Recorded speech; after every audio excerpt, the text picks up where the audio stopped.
Now, a local community currency in Kokstad in the Eastern Cape is gaining traction. The founders say Mali is being backed by the productivity of 115 local Kokstad businesses. Community currencies work in parallel to national currencies and are intended to increase the propensity and frequency of local trade and economic development. Well, heading up the initiative is Piet Bosman. He joins us now via Skype. Piet, good afternoon. Let's just revisit the intention here. What do you hope to achieve with this currency? Good afternoon, Devin. I just want to clarify that we're based in Kokstad, which is southern KwaZulu-Natal. And the intention of the currency is to really help stabilize the local markets. So I just on a side note, I'm getting a lot of feedback, but I'll just continue to talk and hopefully it comes across clearly. But yeah, the intention is really to help stabilize the local economy as well as boost local trade and also a sense of localization in the way in which people are engaging in local activities, which be it with business or community development. So it's a sense of creating loyalty, a local identity, and stability. And it's a model which has worked elsewhere around the world. And we thought with my project team, we are based in Cape Town, Durban, and we also have a colleague in Kenya. We looked at various models and we thought in Kokstad we could do something similar to help benefit the local economic development. All right, so let's just take a look, if you can still hear me quite clear on this one here, Piet. I mean, here you have a currency revolving in the southern part of KwaZulu-Natal. I mean, for a currency to be legal, it has to be backed by the national government. Mali isn't backed. Does that make it illegal in a way? Well, it's not a currency, it's more of a voucher system.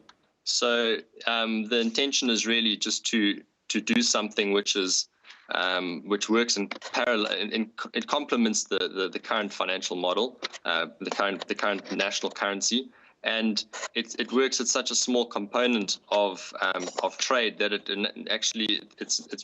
it's not really considered legal, or let's say it's not really a threat to national currency at all. Rather, it helps boost the significance of local economic transactions, and it represents a small part of every transaction. So it's more of a voucher, and it's more of a formalized bartering system in a sense, in the sense of the currency is backed by the productivity of people, and it's in their surplus capacity. So it's their goods and services, and we're never working in cost of production. So rands are always necessary in every transaction, and the local money, which looks like this, so we've got the different denominations, 5, 10, 50, and 10,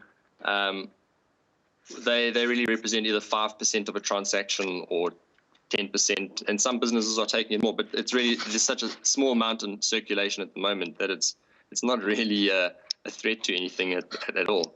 I would imagine, though, that you would want to measure the liquidity or the activity of this currency.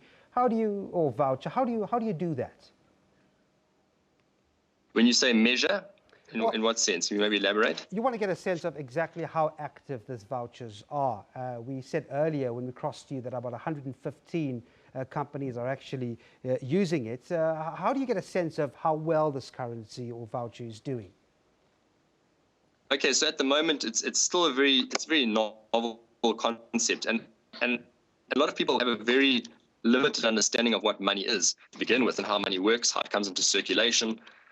So we've got 115 businesses which initially registered to become a member of the Mali exchange network, is what we termed it, and we get feedback from businesses. And at the moment, there's, like with any new initiative, it takes time for people to understand it completely, and then secondly, for people to shift habitual patterns. So there's still at the moment a lot of money either sitting in people's in their drawers or in their pockets, and so the increase in the frequency, there are those that are fast uptakers and those that are slow uptakers, and we get feedback. So we're working with the University of Cape Town with this project, and other organizations like Meshfield, and we have a number of systems in order to try and gauge and measure. We've got youth on the ground that are going to businesses, getting feedback. And as it becomes more normalized in people's way of thinking, in that, we can create wealth and denominate it locally, and not have to exclusively denominate it in the national currency or foreign currency, or purely engage in barter or philanthropic activities, the propensity for transactions to take place more regularly in combination with the local currency increases. So some people are very, very active and some are less so active. And we measure it through surveys and forms. And it's a process. So as I said, as the network grows and as people become more conditioned to the idea, the propensity for it to be being actively more used is going to increase. And that's the hope. All right, we're going to leave it there. Thanks very much indeed for talking to us, Piet Bosman there, talking to us about that local currency, K Mali.